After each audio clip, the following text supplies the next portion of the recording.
नमस्कार, आप देख रहे हैं वत्स वाच और मैं हूं मुकेश वत्स। क्या पाकिस्तान ने अपने स्ट्रैटेजिक हथियारों का, न्यूक्लियर मिसाइल्स, परमाणु बम का सौदा किसी देश या किसी ऐसे ऑर्गेनाइजेशन के साथ कर लिया है जिससे कि पूरे विश्व को और खास करके उसके पड़ोसी भारत को चिंता करनी चाहिए? आज एस्ट्रोलॉजी के माध्यम से हम इस प्रश्न की समीक्षा करेंगे और बहुत ही इंटरेस्टिंग वीडियो होने वाला है फ्रेंड्स। इसमें पाकिस्तान के बारे में और भी बहुत सारी जानकारी जो भविष्य में छुपी हुई है वो हम लोगों को मिलने वाली है। इसलिए इस वीडियो को लास्ट तक अवश्य देखिएगा। मेरे चैनल को आपने अभी तक यदि सब्सक्राइब नहीं किया है तो करके बगल के बेल आइकन को दबा लीजिएगा। फ्रेंड्स, एक दर्शक ने यह प्रश्न पूछा कि गुरुजी, इंटरनेशनल एटॉमिक एजेंसी के लोग पाकिस्तान आए हुए हैं और उन्होंने वहां के बहुत सारे अनडिस्क्लोज्ड लोकेशंस का मुआयना किया है। क्या यह खतरे की घंटी है? क्या इससे यह समझा जाए कि पाकिस्तान ने अपने न्यूक्लियर हथियारों का सौदा कर लिया है? उन्होंने यह भी लिखा है कि पाकिस्तान के पार्लियामेंट में भी इस तरीके की आवाज उठी है, इसलिए इस प्रश्न की समीक्षा करें। यह जो प्रश्न है फ्रेंड्स, ये 17 मार्च को पूछा गया है। शाम के 7:14 पर प्रश्न पूछा गया है। जमक्कुल प्रश्न चार्ट, प्रश्न कुंडली और पाकिस्तान की कुंडली, इन तीनों को मिलाकर हम लोग आज जिस निष्कर्ष पर पहुंचे हैं वो मैं आप लोगों को बताने वाला हूं। ये जो अभी आप स्क्रीन पर देख रहे हैं ये है प्रश्न कुंडली 17 मार्च 2023 का शाम के 7:14 का। आप देखिएगा तो कन्या लग्न राइजिंग है, सिर्फ 9 डिग्री का लगन है, यानी कि द्विस्वभाव राशि में यदि 15 डिग्री से कम का लगन हो तो पिछली राशि को देखा जाता है और 15 डिग्री से ज्यादा का लगन राइजिंग हो तो फिर अगली राशि को देखा जाता है। यहां सिर्फ 9 डिग्रीज का लगन है, इसलिए पिछली राशि यानी कि सिंह राशि को हम लोग देखेंगे और सिंह राशि एक स्थिर राशि है फ्रेंड्स। इसलिए पाकिस्तान की अभी जो मौजूदा स्थिति है ये अभी ऐसी ही रहने वाली है, इसमें अभी कोई बदलाव नहीं आने वाला है। ये इंफॉर्मेशन हम लोगों को मिलता है। प्लैनेट्स का पोजीशन आप देख रहे हैं। 7th हाउस में जुपिटर, सन और मर्क्यूरी है। 6th हाउस में सैटर्न है। फाइनेंस के घर में केतु बैठे हुए हैं और 8th हाउस में राहु और वीनस है। और बाकी हम लोग इसको डिस्कस करेंगे आगे फ्रेंड्स। यहां पर फ्रेंड्स उत्तरा फाल्गुनी नक्षत्र राइजिंग है और उत्तरा फाल्गुनी सन का नक्षत्र है, लेकिन कृतिका की तरह उत्तरा फाल्गुनी बहुत ज्यादा स्ट्रिक्ट नहीं होता। उत्तरा फाल्गुनी एक बहुत ही लीनियंट नक्षत्र है और इसमें एक फॉरगिविंग नेचर होता है। उत्तरा फाल्गुनी राइजिंग जहां भी आए वहां आप समझ लीजिए कि या तो हेल्प देने की बात हो रही है या हेल्प लेने की बात हो रही है। इस प्रश्न के संदर्भ में आप इसका अर्थ ये लगा सकते हैं कि पाकिस्तान ने किसी देश को अप्रोच किया होगा कि हम न्यूक्लियर टेक्नोलॉजी से आपकी मदद करते हैं और आप पैसे से हमें कुछ मदद कीजिए। या फिर दूसरा सिनेरियो ये हो सकता है कि कुछ देश या कुछ ऑर्गेनाइजेशन पाकिस्तान को अप्रोच कर रहे होंगे कि आप अपनी न्यूक्लियर टेक्नोलॉजी या मिसाइल टेक्नोलॉजी हमें दें और बदले में हम आपको कुछ पैसे देंगे। आप इसके द्रेशकान का अर्थ यदि समझिएगा तो और कुछ समझ में आ जाएगा। कन्या के पहले द्रेशकान में है। कन्या के पहले द्रेशकान का आप जरा एक्सप्लेनेशन समझिए क्या कहता है। इसमें कहता है a young girl who is a student with tender limbs, very polite and very eloquent, wearing dirty clothes, who has the tendency to gather good clothes and who wants the wealth of others।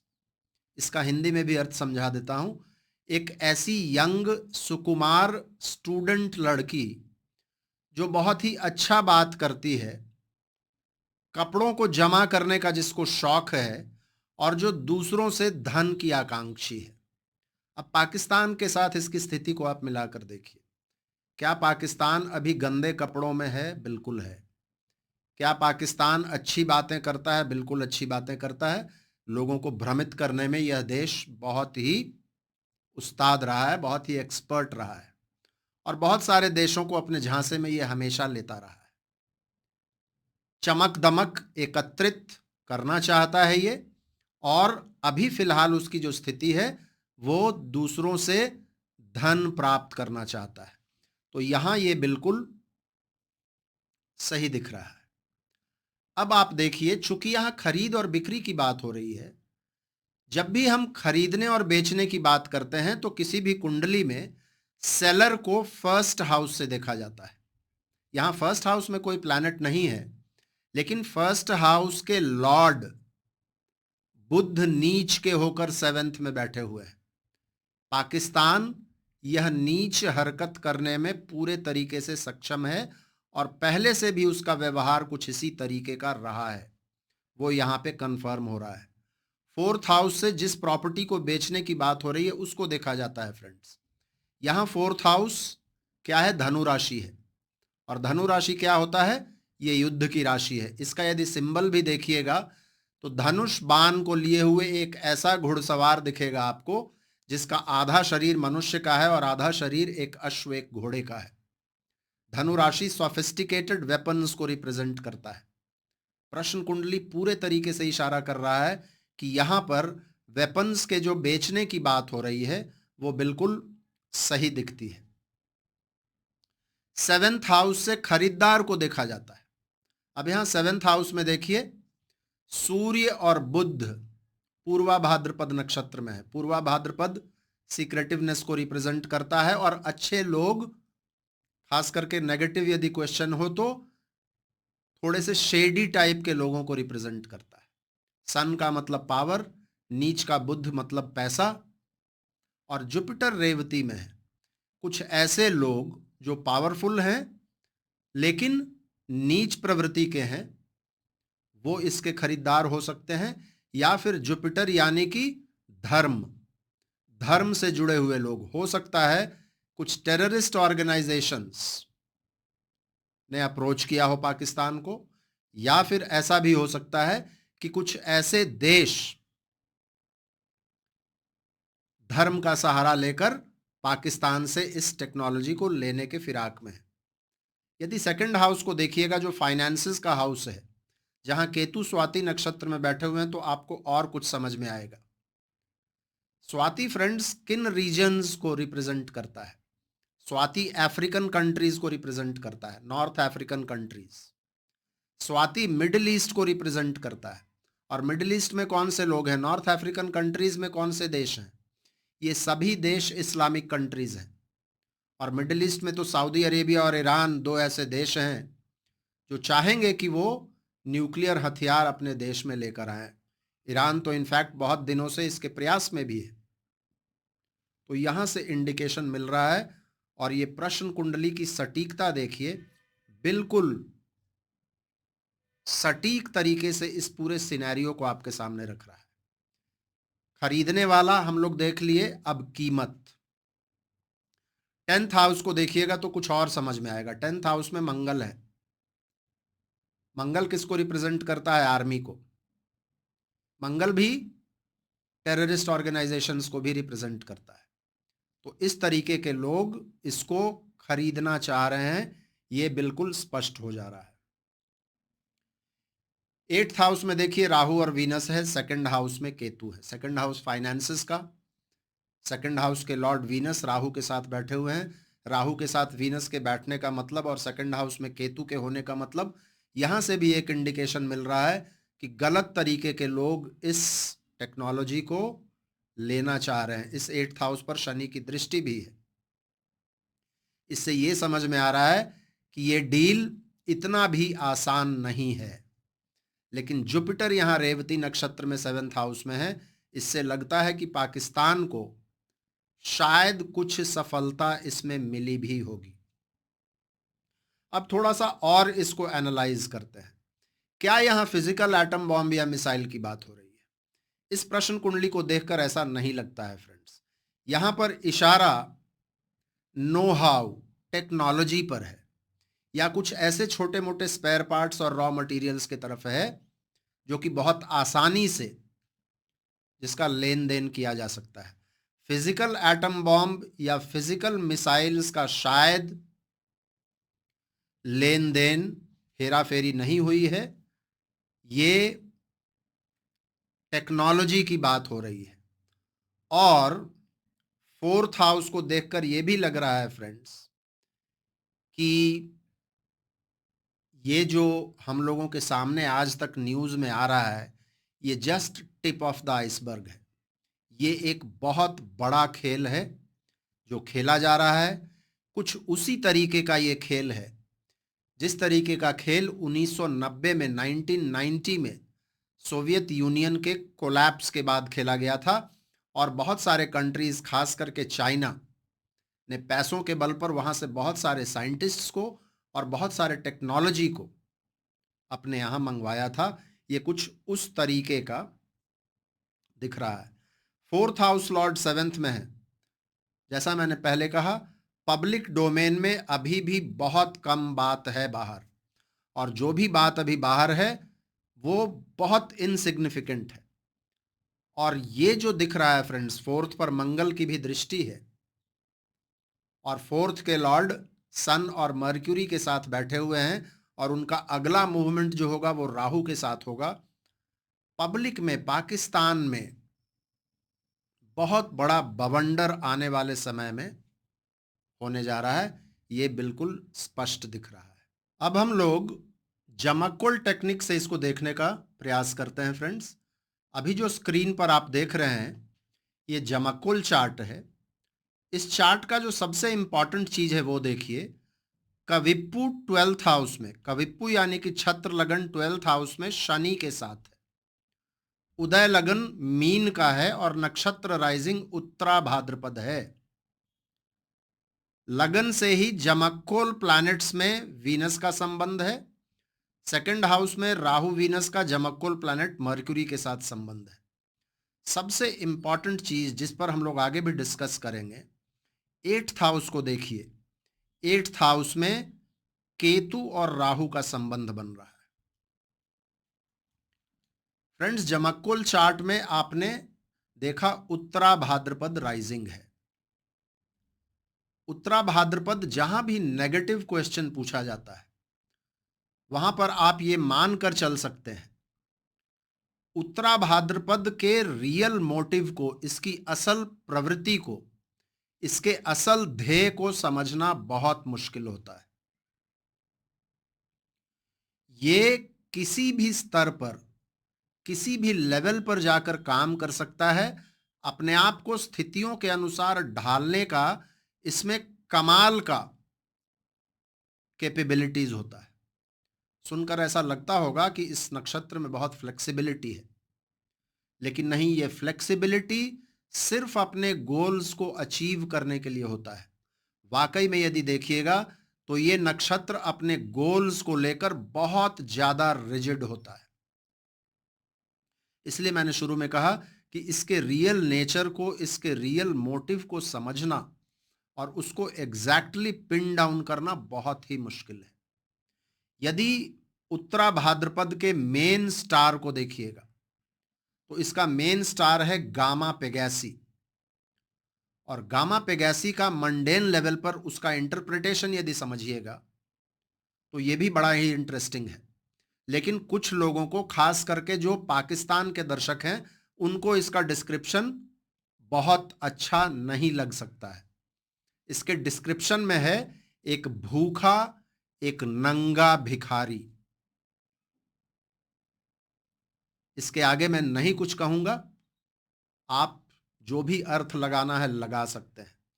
इतना मैं कहूंगा कि ये star जहां भी prominent होता है ये बदनामी देता है, हिंसा यानी कि वायलेंस देता है, अपमान और दुर्भाग्य देता है। ऐसा व्यक्ति बहुत ज्यादा रैश होता है और बहुत ही ज़्यादा ऑब्स्टिनेट यानी कि जिद्दी होता है।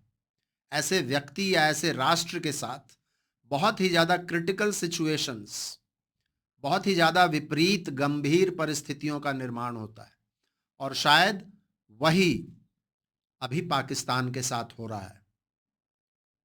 एस्ट्रोलॉजिकली ये स्टार ये भी कहता है, और खास करके इस स्टार का कंजंक्शन यदि सन के साथ हो, सन का मतलब पिता, यहां देखिएगा तो मीन लगन की जो राइजिंग है, उदय लगन जो मीन लगन का है, वहीं पे सन बैठे हुए हैं, यानी कि सन का कंजंक्शन गामा पेगैसी के साथ हो रहा है। जब ऐसा कंजंक्शन हो तो मतलब बहुत स्पष्ट निकल कर आता है कि ऐसा व्यक्ति या ऐसा समूह या ऐसा राष्ट्र यदि अपनी एंसेस्ट्री यानी कि अपने पूर्वजों की, अपने पुरखों की यदि इज्जत करेंगे तो इनको धन संपदा भी मिलता है और रिकॉग्निशन भी मिलता है। क्या पाकिस्तान अपनी एंसेस्ट्री की इज्जत करता है? आप देखिए 75 ईयर्स इस देश को वजूद में आए हुए हुए हैं, लेकिन ये हमेशा से अपने जड़ों को ही काटने में लगा हुआ है। वहां का भाषा, वहां का खान पान, वहां के लोगों का चेहरा मोहरा, रहन सहन, सभी चीज इंडिया के जैसा है। इंडिया से ही कट कर अलग हुए हैं, लेकिन वो भारत को कभी अपना नहीं मानते। वो अपना एंसेस्टर्स ऐसे लोगों को मानते हैं जो कि कभी उनके एंसेस्टर्स रहे ही नहीं। इनफैक्ट सुनने में बुरा लग सकता है, लेकिन वो अपने पूर्वज, वो अपना हीरो उन्हीं को मानते हैं जिन्होंने कभी भूतकाल में उन्हीं की मां बहन दादियों का बलात्कार किया था। वो ऐसे बलात्कारियों को अपना हीरो मानते हैं। यदि गामा पेगैसी का कंजंक्शन सन के साथ हो तो एक पॉजिटिव चीज होता है, और वो ये होता है कि इस व्यक्ति को या इस राष्ट्र को एक फाइटिंग स्पिरिट देता है। ये जल्दी हार नहीं मानने वाला एक टेंडेंसी देता है। वो शायद पाकिस्तान में है। अब उसका फायदा कितना पाकिस्तान को हुआ है और उसका पॉजिटिव यूज कितना पाकिस्तान ने किया है, ये मुझे नहीं पता। आप और देखिए फ्रेंड्स, इसमें 7th हाउस के साथ जाम प्लैनेट सन का संबंध है। इसका एक्सप्लेनेशन जानते हैं क्या होता है?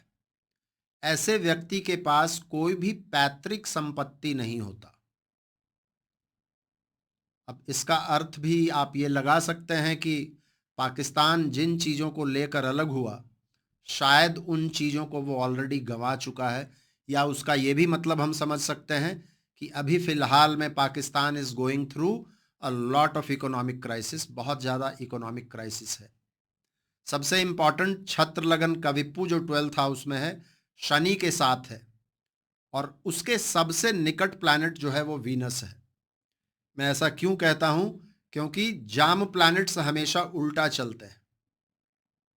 तो वीनस का संबंध यदि इस जमक्कुल चार्ट के लगन के साथ हो रहा है तो उसका अगला मूवमेंट 12th हाउस की तरफ होगा, जहां शनि और कविप्पू है। इससे ये दिखता है कि पाकिस्तान ने चीटिंग की है। पाकिस्तान के हुक्मरानों ने कुछ ऐसे कदम उठाए हैं जो कि पूरे इंटरनेशनल कम्युनिटी के लिए वेलकम नहीं है। और इससे ये भी दिखता है 12th हाउस इंटरनेशनल फोर्सेस को भी रिप्रेजेंट करते हैं। कुछ इंटरनेशनल फोर्सेस के साथ मिलकर पाकिस्तान ने ये कदम उठाया है, और इसका नतीजा ये होगा कि इंटरनेशनल कम्युनिटी से बिल्कुल अलग थलग पड़ जाएगा पाकिस्तान। लेकिन ये दिख रहा है यहां पर, क्योंकि इस जमक्कुल चार्ट में देखिए 2nd हाउस में राहु और वीनस हैं। फाइनेंशियल डीलिंग्स, कुछ shady financial dealings already Pakistan ने किया हुआ है। पाकिस्तान को कुछ कमिटमेंट्स और शायद कुछ पैसे भी मिल चुके हैं।